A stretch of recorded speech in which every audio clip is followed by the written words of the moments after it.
everyone. I'm Sharanya Ranganatha, a high school freshman who's really curious about how people build the career pathways in law, leadership, and technology, and what students like us can learn from their journeys. Each episode, I get to talk with amazing guests who share real stories of what shaped their paths and practical advice for young people starting to figure out on their own.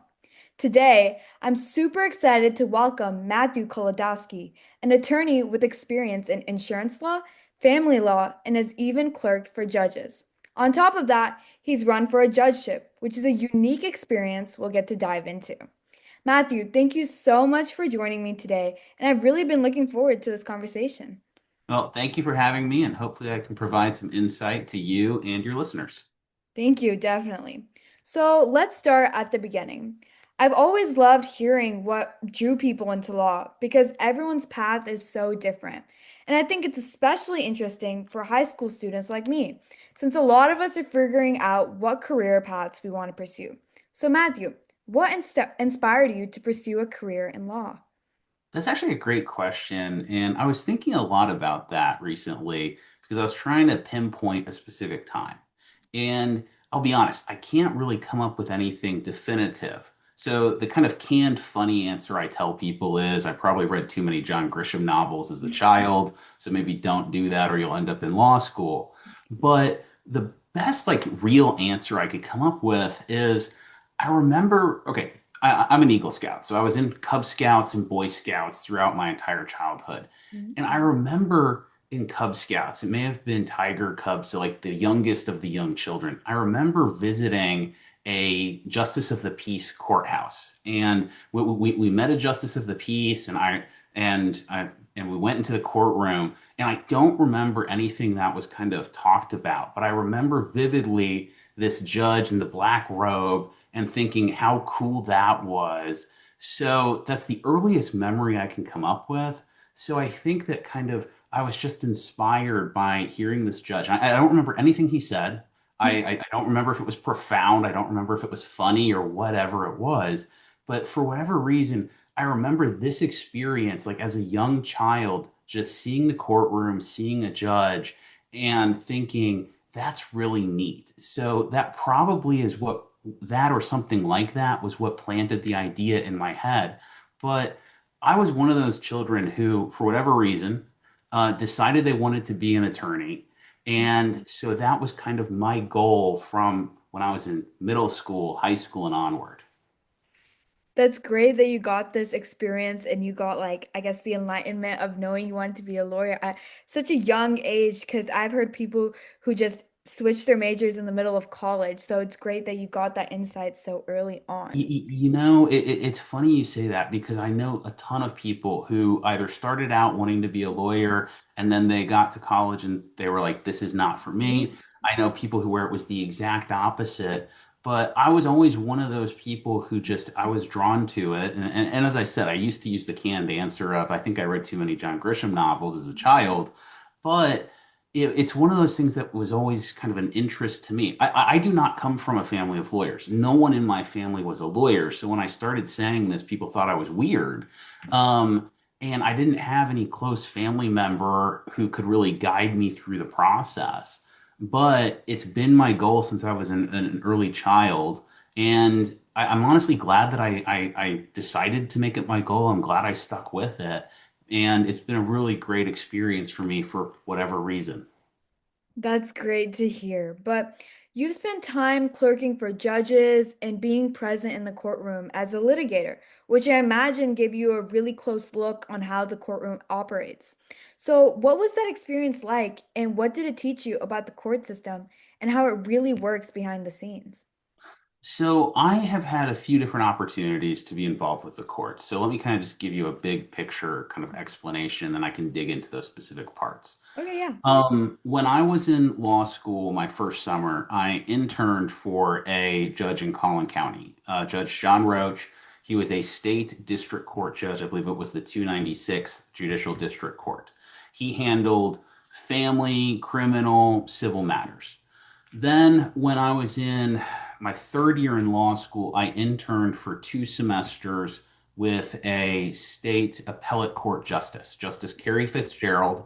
on the Fifth District Court of Appeals in Dallas, which covers all of Collin, Dallas, Grayson, Hunt, Kaufman, and Rockwall counties. Okay. So I was with him for 2 semesters. And then after I was out in practice for probably around a year and a half, 2 years, I had the opportunity to go clerk for a federal judge. And I clerked for her, Judge Irma Ramirez. She was a federal magistrate judge on the U.S. District Court for the Northern District of Texas, Dallas Division. And I clerked for her for around 2.5 years. Mm. So I have those kind of three pieces. And as an aside, Judge Ramirez is now a judge on the Fifth Circuit. Oh. So yeah, so after I had left, she got a large promotion. But what was kind of interesting about those three different pieces was they occurred at different times, kind of in my legal journey. So with Judge Roach, it was right after my first year in law school. With Justice Fitzgerald, it was my third year of law school. And then with Judge Ramirez, it was 2.5 years. And it was after I had been out practicing for a little bit. So each of those courts, their jurisdiction is different, and what they're doing and handling is different in our kind of whole judicial scheme. But what was interesting is I got to see how they handled different pieces. I spent a lot of time with Judge Roach when we had trials. I got to talk to him throughout each part of it. He would ask me to do research on things. So I really got a great perspective early on about how trials occur and what judges are looking for during the trial process. Then with Justice Fitzgerald, it was you were already through the trial courts, you're into the courts of appeal. So it was helping him prepare for oral arguments, writing bench memos for him. They even let me write some draft opinions. I don't actually know if they used any of my drafts, but it was a great process with him because I was with him for such a long time. I got to really look at and see great advocates and terrible advocates. I got to see great briefs and terrible briefs. And it was the same sort of thing with Judge Ramirez, where when I was with her, I spent most of my time drafting opinions for her. So my docket for 2.5 years was effectively writing opinions for her on dispositive motions. And we'd go through lots of edits. I'd work closely with her on them, and then I get to see those go out. Oh, that's so cool. Like seeing so many different perspectives of different judges play out in the courtroom. And it must have been amazing to see how decisions come together on the inside. That's It great. really, oh, sorry to interrupt there, but yes, it was an amazing experience, each one of those kind of pieces, because it helped me really see what you're looking for. Yeah. Now, let me take part of what you were asking about and kind of focus on that. Mm. One of the takeaways I got from working for Judge Ramirez was how to effectively write a motion for summary judgment, a dispositive motion of some type, because I read so many of them when I was working for her and I was starting to draft opinions, and people wouldn't give you what you wanted. You would look at them and it felt like they're making your life as a law clerk harder.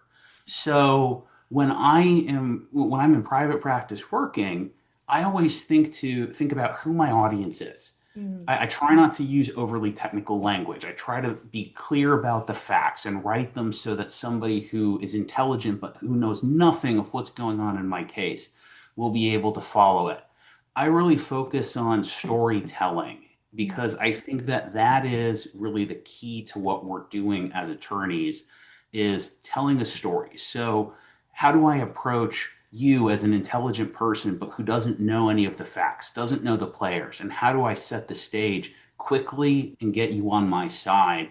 And if you focus on writing kind of with that in mind, it's helpful. And if you don't mind, let me tell you another story Yeah, here. go ahead. So my first kind of day or week when I was interning for Justice Fitzgerald on the Fifth District Court of Appeals in Dallas, I remember I was given these appellate briefs to read and then kind of get started on a bench memo for the judge. And I started reading the brief, the opening brief, and I was so confused. I didn't know what was going on. I didn't know any of the players. I didn't understand what the issues were. And I remember I was just so distraught. I really was distraught. I went to Justice Fitzgerald's briefing attorney, so an attorney who works at the court full time and works on his staff.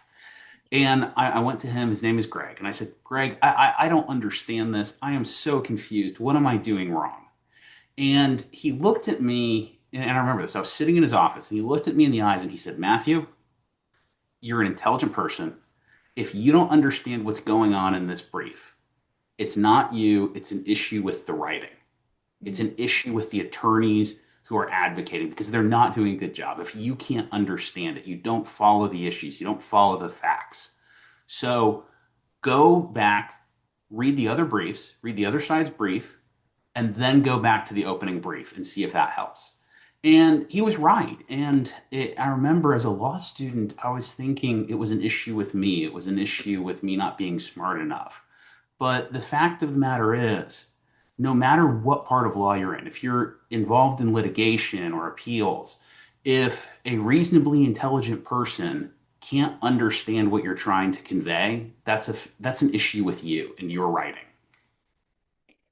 I feel like us students relate to that the most because we see something overly complicated and be like, is it something on my end? Am I not understanding? So it's great to hear this like perspective of where it's intentionally not our fault and that things are supposed to be made to be able to understand and stuff like that. But and then of course there's law school, right? Something that a lot of students are curious about but also a little intimidated by. I myself have like so many questions and I'm sure it's not like the movies, right? Completely like I watched Legally Blonde and I'm like law school can't be that great, right? But what was your experience like in law school and how challenging were stuff like the LSAT and bar exams and how did you prepare for them? Well, but before I answer that, I'm going to ask you a question. So you Okay. referenced Legally Blonde, which I have seen. I watched that with my wife. Mhm. Um, what other law school movies come to mind when you think about law school? Suits, definitely. Okay. Have binge watched that. I feel like those are the main two. Judge Judy. I used to watch that too. I lived for that drama, but then yeah, I think those are the main three that really shaped my like perspective on law school and the courts.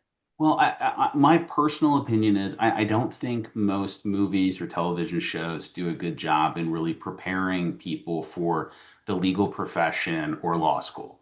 On a broader level, most people think about Suits. Boston Legal was actually what I used to watch, and they think about those shows when you're dealing with the practice of law, especially litigation. Mhm. The fact of the matter is litigation is usually lasts a long time. It's expensive. You're not going to wrap it up in a 30 or a hour long episode. And you have to go through kind of all of these pieces to get resolution. And usually, if you do things right, there's not any dramatic reveal kind of in the courtroom. In fact, that should not happen.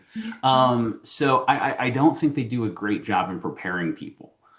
On the flip side of that, as a litigation attorney, most of what we're dealing with is not in the courtroom. It's usually writing dense briefs, trying to make them where they can be understood, and doing a lot of legal research and writing. And in a lot of ways, that's what they really try to prepare you for in law school. But the key to law school, in my mind, is they're trying to introduce you to a lot of incredibly diverse topics. So when you start law school your first year, they're going to give you a schedule and they're going to say, here are all the classes you're going to take. You'll Mhm. have property, you'll have torts, you'll have civil procedure on there. Um, at some point, you'll have constitutional law, and the list goes on. You'll have criminal law as well. But you're not going to do all of these areas of law. At least most attorneys won't. So they're really trying to introduce you to a lot of areas so you can hopefully find what you want to do the rest of your career. But they're also trying to help you think like a lawyer, is kind of the phrase people like to use. And so that's what law school should be preparing you for. Now, I personally think some law schools do better than others. I think some law professors do better than others. Mhm. But hopefully you'll get that exposure, you'll get that experience when you're in law school to kind of help you with figuring out what you want to do.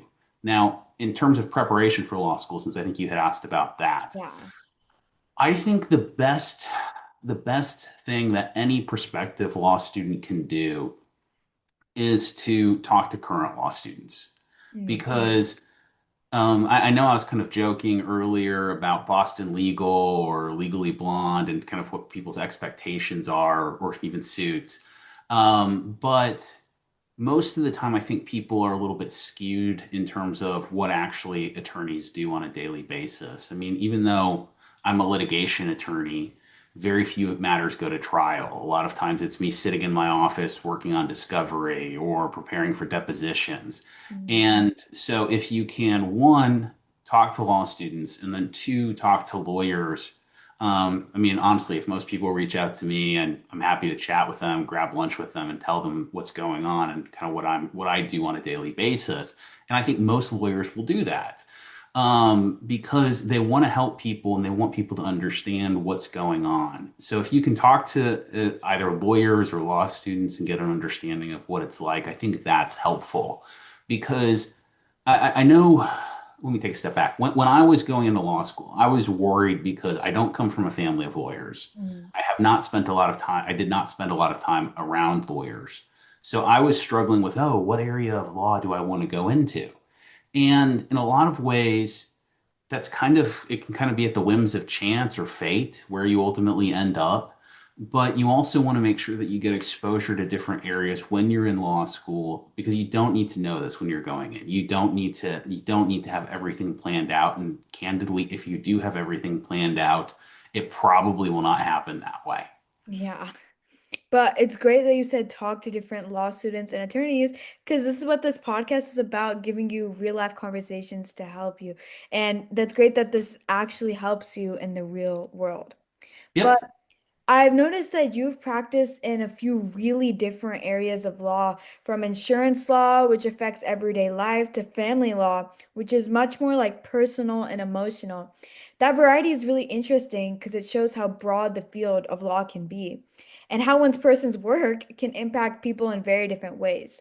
So, could you tell us more about what you do in insurance law and why that area matters so much?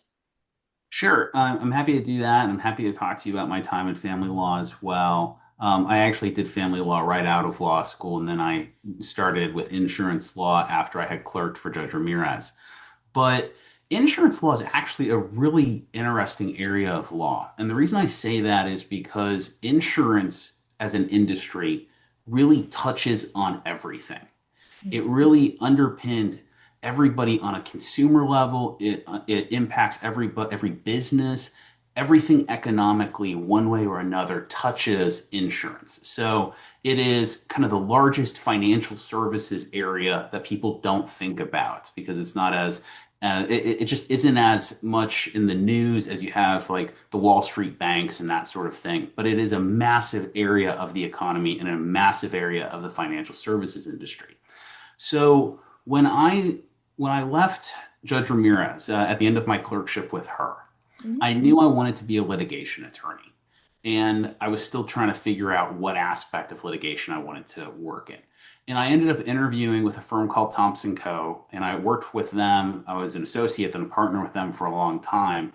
And they are kind of a national firm. They've got offices all around the country, around 300 attorneys. So they're not the largest of the large, but they are kind of a good sized national mid-range firm. And I ended up getting a job in their insurance litigation and coverage group. And when they offered me the job, I was like, great. I hadn't read an insurance policy. I didn't know anything about insurance, but they taught it to me, and I actually kind of liked it. And what's really interesting about insurance law is you're taking a policy, which is a dense contract. It is probably the most highly regulated contract there is. It is also the most highly litigated contract there is. And you're having disputes arising from that. And it's kind of interesting because at its core, it's a breach of contract case. In fact, I usually describe it simply as a commercial litigation case Mm. with a highly regulated and highly litigated contract. And I think that's what it is. So, what I have done since clerking for Judge Ramirez was really looking at policy language, interpreting policy language, writing coverage opinions for clients, and then representing the insurance companies when they are in a dispute, either with another insurance company or with one of their policyholders. And so it's a interesting area of the law, at least to me, because of how kind of complex a lot of these disputes are and can be. Yeah, it's because, like you said, many people don't hear of insurance law. So it's great to see these real life practical like balances that you can implement in that law. But you've also worked in family law. And so what skills do you need to navigate that field? So I worked for a firm called McCoy Hernandez Qualls right out of law school. Mhm. And as you said, it was dealing with family law. And I'll tell you, it was really an interesting and it was a great experience for a young lawyer because I had trials really quickly. I had hearings really quickly. I went to mediations really quickly. I had an oral argument at the Fort Worth Court of Appeals in my like first or second year of being a lawyer. And so it was a great experience insofar as the courtroom exposure I was getting and kind of the nitty gritty litigation skills that I was obtaining. But but candidly, I didn't want to be a therapist. And I felt like some of my clients were wanting that from me. And it really wasn't something that I wanted to do. I liked the litigation. I liked that exposure. I liked the experiences that I was getting. But for me, it wasn't the right fit because of that other component. Mhm. And I had the opportunity to go clerk for Judge Ramirez. And if a federal judge offers you a job, I think you should take it. Um, and so I left family law and I worked for her. And because of what I was doing, it seemed to make more sense for me to transition to more of a general civil litigation docket. And so that was how I ended up with Thompson Co. and doing insurance litigation and coverage work. Yeah. Many people don't really see like the impact family law has on us as humans. So it's really like eye-opening to see that it also comes with an added emotional aspect that people need to consider when they're going into family law. It, But it, it, mhm. oh, I'm sorry, go ahead. No, no, no. You were saying something. I was done. Yeah. Oh, what I was saying is you're 100% correct. It's very personal. Mhm. And that is one of the distinctions that really I think you can draw between what I was doing in family law and what I do now. Because now I'm working for large national insurance companies where my contact is somebody who's an employee of the company who's looking at things doing cost benefit analyses Yeah. and they want to hear that. Whereas on family law, you're dealing with individuals who are in a highly emotional Mhm. state. And I will tell you that there were times that I was giving advice to clients because legally, I think what I was telling them was correct. And emotionally, they just wouldn't agree with it. And you follow what your client wants you to do. You follow the direction of your client to the best of your abilities. And that was how I approached everything. But you will find that a lot of times people are very emotional because of what's going on, and rightly so, or understandably so. But it does make it harder, and it is an area where if you go into it, I think it's beneficial if you go into it with your eyes open and you Mhm. talk to a lot of attorneys who are practicing in that area because they'll be able to help you understand what it's like and what you're getting into. Yeah, definitely. But it also seems like the legal world is really changing a lot because of technology, more specifically AI. So, have you noticed any way that AI or tech tools are changing the ways that attorneys research or handle cases? That's a great question, and that is something that comes up a lot at Mm. conferences. Now, I will tell you, I like AI. I use AI, but what I most enjoy it for is creating bedtime stories for my son because it can produce very rich, unique stories if I put Yeah. the prompts into it. Mhm. And when you're dealing with a bedtime story for a toddler, if there are some issues with consistency or if it hallucinates, it's not the end of the world. Yeah. Whereas you need to be careful in terms of your reliance on it in litigation. Now, it's a tool that's here. and you have to make sure that you understand it. You have to make sure you're aware of it. But what you will see, and I don't know if you're familiar with this, but there have been a number of instances where attorneys rely on artificial intelligence to write briefs, and it creates cases that don't exist. Sometimes it's even gone so far to write full cases that do not exist. So you have to be very careful when you're relying on AI because at the end of the day, if I'm the attorney who's on the brief or I'm the attorney that's on the motion, it's my law license. And that's why it's a great tool. I think it can help you do things quicker. What it's very good at is helping with timelines and sorting through documents. But you have to remember they're not going to take the AI's law license. They're going to take the attorneys. So it's one of those things that you need to be aware of. You have to utilize it, but it's not something where right now it's replacing everybody, but it is industry wide, making people and law firms become more efficient in how they handle things. And I think that's where, at the end of the day, you're going to see a net positive for the clients. Yeah, definitely.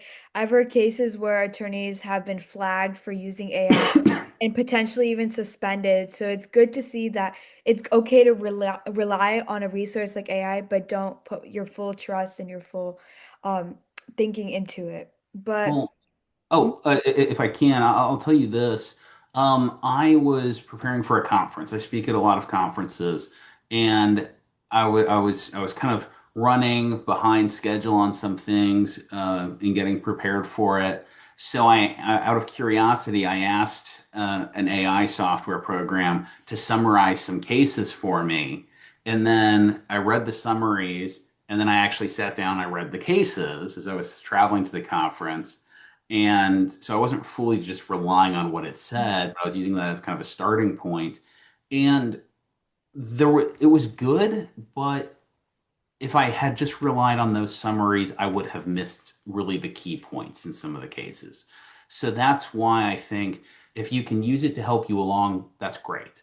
If you want to put a PowerPoint together, you can feed your outline into a lot of the programs and have it produce the PowerPoint. And I've done that for conferences before, and that's great. I was actually speaking at another conference. I was doing a presentation on corporate constitutional rights. And it can be kind of a dry topic. It's something I find very fascinating. But when I was doing the PowerPoint and getting ready for the presentation, I asked it to produce various kind of like clip art cartoons for me that demonstrated different aspects of what we were discussing. And it was funny. It was great. For some reason, when it did it like represented the corporation as a robot in every single one of these cartoons, and the audience loved it. But again, it's kind of that creative aspect of it that is helpful. And I'm probably going too far afield, but I'll tell you this as well. What we are seeing is there are companies out there that are wanting to utilize AI for depositions. So, where it will tell you what questions to ask and it will listen to the deposition and kind of flag things and produce new questions. Now, I have never used that, but I've heard about it. And I do think that you're going to see more use of AI in that area and other areas.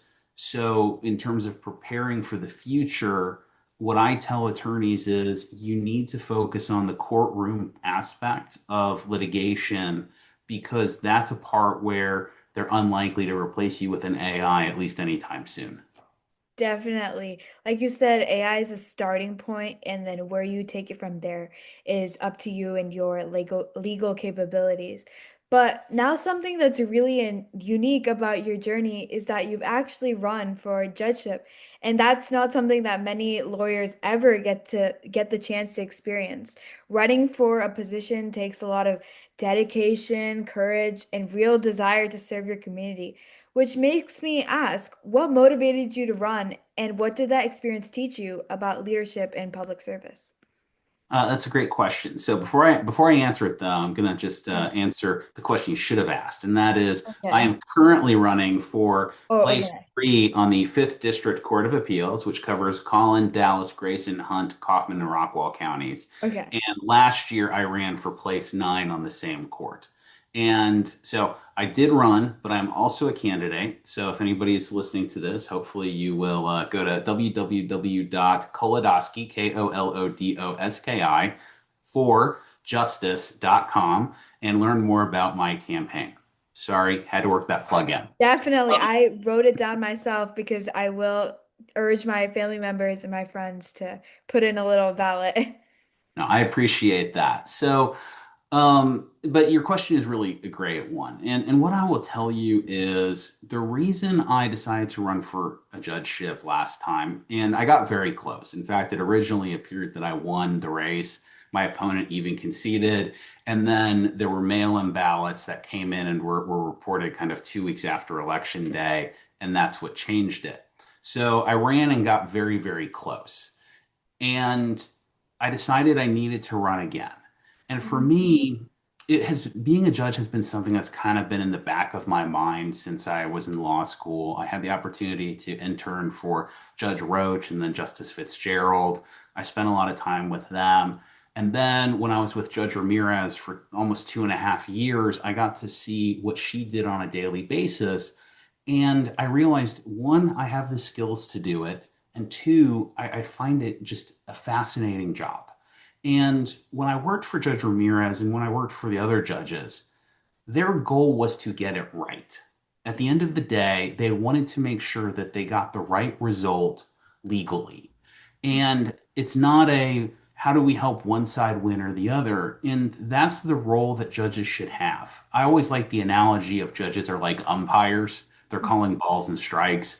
Not everybody likes that analogy, but I think it's a great one for the general public because you shouldn't go to the game to watch the umpire. You go to watch the teams. But at the end of the day, the umpire is there to be impartial and to enforce the rules. Yeah. And that's what I think good judges do. In Yeah. terms of litigation cases, like if you're in trial court, you want a judge that will follow the law and you want a judge who will be fair in all of their rulings. And you want the same thing on a court of appeals. In terms of what makes a good judge to me, especially at the appellate level, is somebody who looks at the statute and applies the plain text as it is written. And they don't try to be a legislator. They don't try to be a super legislator in a black robe that everybody stands up for. And I've had the opportunity to go to a lot of political events recently and last year when I was running as well. And it's kind of funny because I'll be introducing myself after people who are running for the Texas House or the Texas Senate. Yeah. And one of the things I say is, if you elect me, you're electing me to go to the Fifth District Court of Appeals, not to go to Austin. And I point to the people who had just introduced themselves. And I think it's because you need to keep in mind what the role is. And I think Mhm. it's important for the judge to do that as well. Yeah, definitely. I feel like that sort of knowing how to step into that role takes like determination and genuine desire to make a difference. And I wish you the best of luck for your campaign journey too. Thank you so much. And I will tell you, because I think that for people who are thinking about getting into law, and actually what I tell people is, judges come from attorneys. Attorneys come from law students. Law students come from college students, and college students come from you, Yeah. everybody else who's out there in the public. So it's important that people think about these things early. They see that they could become a judge if they want to. I think you have the potential to be a judge if you want to do it. Yeah. And you, I think, are the right person to start thinking of at some point, do I want to be in that role and in that position? Because if you do, I'm not saying you have to plan out your future because you shouldn't do that because things will happen and be different. But you should at least take steps so that if you want to do it later in life, that the opportunities are there. And I think planning for that or at least being thoughtful of it early on is important. And it's important to realize that anybody can one day become a judge if they really want to and work at it. Yeah, definitely. I feel like knowing like a broad idea, I don't like the details and specifics, it's instrumental, I feel, in shaping your pathway in your career. Like, for example, I've always wanted to do something in law. So now I've aligned my career pathway in school by taking government classes, by like taking debate, so I can really develop a skill set to progress. in the future, right? Yeah, But and you're doing everything correct, and you're thinking through it. So again, congratulations to thank you for you. doing that. But I mean, I know I know you're not in law school yet. It seems like you're taking steps. So I have no doubt that if you continue with this process, you'll be there one day. Yeah, But thank you. Yeah. but what I'm saying is, think through about one day, do I want to be a judge? And if so, how do I maximize the possibility to get there? Exactly. But yeah, definitely. But having firsthand experience in the courtroom and working with current judges, I'd love to hear your perspective on what it takes to be an effective judge. So, in your view, what qualities make someone a really good judge? Well, first and foremost, it is somebody who is willing to put in the hard work, look at the plain text of the statutes if it's a statutory case, put the legwork in to read the cases and to do the work. And you want somebody who's a good writer because, especially with the appellate courts, again, most of it is legal research and writing. Not every case even has oral arguments. You're not spending most of your time in a black robe. You're spending most of your time in your office writing. And the ability to do that, the determination to do that, but on a more general sense, I think it is fairness. I mean, that is the key to all judges, whether it's state or federal. It is somebody who truly believes that we need to make sure that our court system is fair, that our whether it's a criminal case or a civil case, or if you're in state court and it's a family case or a probate case, whatever it is, somebody who believes that believes in fairness. When I was running last year, what I would like to tell people was whether you're rich or poor, an individual or a corporation, a plaintiff or a defendant, you deserve a court that will be fair, that will listen to your arguments, that will consider your arguments. And even if they don't agree with you, they'll explain it to you in a way that you know that you have been heard. When I clerked for Judge Ramirez, Mm, part of my docket was her Section 1983 cases, so civil rights litigation. mm, And sometimes in those cases, actually most of those cases, it was an inmate who had filed the lawsuit himself or herself, so pro se. And in those cases, a lot of them were handwritten, and they candidly they were not the greatest piece of art you would ever see, but it was important to that person. And I remember talking to Judge Ramirez, and one of her points was this may not be a case with big name law firms on it. Clearly, there's not even a law firm on it. It may not be the most riveting constitutional case there is, but to this person at this point in time, this case is the most important dispute there is. mm. And that's really something that has stuck with me. And if I'm lucky enough to be on the court, that's something I know that I will carry forward is the belief and the understanding that to these people, to these parties, this is the most important case there is out there, and it deserves the respect that you would have. You'll see, and I won't name any names, but you'll see in the news or on Above the Law or other places where judges make cute little comments and opinions, or they kind of talk in a demeaning manner. And to me, that's not appropriate because, again, to these people at this point in time, this is the most important case and they deserve respect. Yeah, definitely. And I feel like you've said if you want to become a judge to know that's what your career path. So it's really important and again, eye-opening to hear what are the qualities and what are the requirement it takes to do so. But since most of the people who listen to my podcast are students like me, a lot of us are curious about the field but aren't sure where to start. So what can high school or college students do right now to feel what working in law is actually like? So the best thing you can do is to talk to attorneys and talk to law students. And I will tell you this, most attorneys are willing to spend a few minutes on a phone call at least to talk to you. Some attorneys will invite you down to their offices. And I would say the same thing with courts. It can be a little bit harder to um, contact judges, but if you let attorneys know that you're interested in the legal profession, a lot of them are happy to help connect you with judges. And I know judges and attorneys out there want to help people understand what they're doing. They want to help with Yeah. public outreach. So um, they're certainly happy, at least most of them are, to help introduce you to the topic, to help introduce you to people in the area, so that you can go into college and law school with your eyes wide open. Yeah, absolutely. It's great to know that there's such a big community that we can always reach out to. But did you do any summer programs or volunteer opportunities that helped you in your career? So when I was sorry, let me take a step back. When I was in high school or middle school, I was put in contact with some lawyers who I had met through Boy Scouts. That was a good way for me to get to know people. When I was in college, I attended the University of Houston. There was a summer program that was put on with the law school, so I got to take some classes at the University of Houston Law Center, and that helped me get to meet law professors and attorneys and to really kind of get a better understanding of what law school was like. Hmm.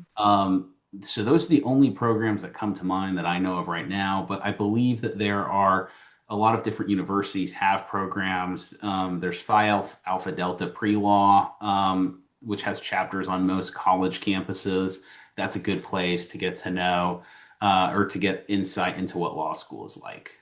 Yeah, that's awesome to know that there's so many opportunities because I know myself and I know many of my peers in our audience are struggling to see, oh, there's so many different opportunities, so many different programs. What should I apply to? What should I not? So it's good to see Well, that colleges have those programs. Yeah, you were gonna say oh, something? they certainly do. But what I would say is if you have an interest or if you think you might have an interest, Yeah.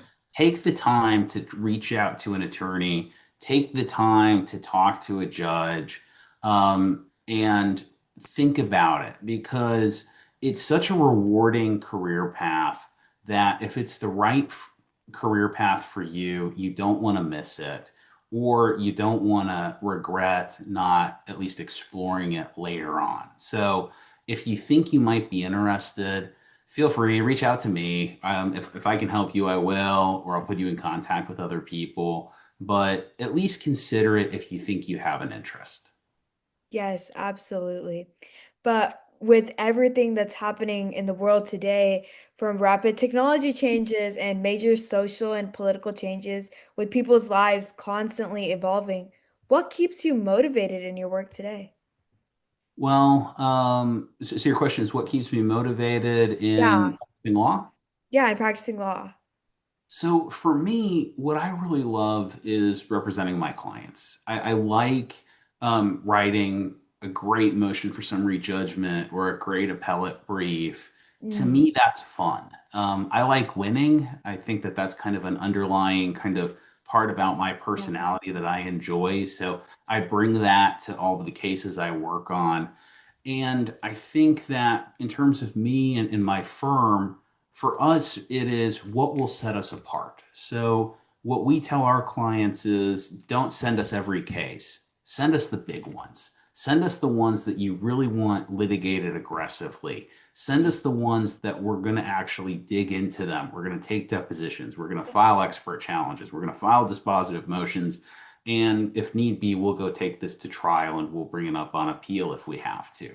So for me, it is providing high quality representation to my clients and providing them an aggressive defense.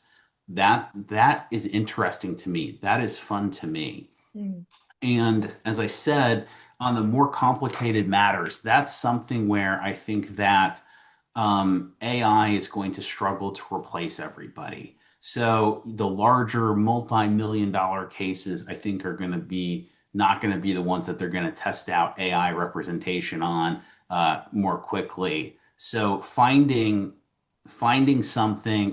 an area where you can set yourself apart. Additionally, I'm a board certified attorney. I'm actually double board certified.